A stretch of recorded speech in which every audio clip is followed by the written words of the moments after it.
Tando Allahyar police ने कार्रवाई करते हुए मोटरसाइकिल चोरी में मुलव्विस गिरोह पकड़ लिया है। मुल्जिमान के कब्जे से चोरी की गई 11 मोटरसाइकिलें भी बरामद कर ली गई हैं। बात करते हैं न्यूज़ वन के नुमाइंदे अब्दुल हमीद अब्बासी से हम राब्ता करने की कोशिश करेंगे। आपको बताएं कि टंडो अलायार पुलिस ने कार्रवाई करते हुए मोटरसाइकिल चोरी में मुलव्विस गिरोह पकड़ लिया है। मुल्जिमान के कब्जे से चोरी की गई 11 मोटरसाइकिलें भी बरामद कर ली गई हैं। आपको बताएं टंडो अलायार से अहम खबर है, जहां पुलिस ने एक अहम और कामयाब कार्रवाई की है।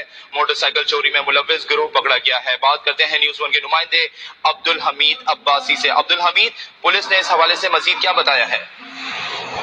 जी, मैं आपको बताऊं कि गुज़िश्ता रोज टंडो जो रियाज कुमरों ने मुखबत की इत्तला पर कोर्ट जितो कानून में जो है कार्रवाई की है। और ये पता चलूं कि 1 माह के दौरान टंडो अलायार से 30 से ज्यादा मोटरसाइकिलें चोरी हो चुकी थी। इन 30 से ज्यादा मोटरसाइकिल चोरी होने में नुमाइंदा न्यूज़ वन की भी मोटरसाइकिल चोरी हुई थी, जिसके ऊपर ये सामान पर पुलिस हरकत में आई और पुलिस ने मुखबत की इत्तला पर कार्रवाई करते हुए शाहपुर रिजवी के जो है ठीक है, बहुत शुक्रिया अब्दुल हमीद अब्बासी।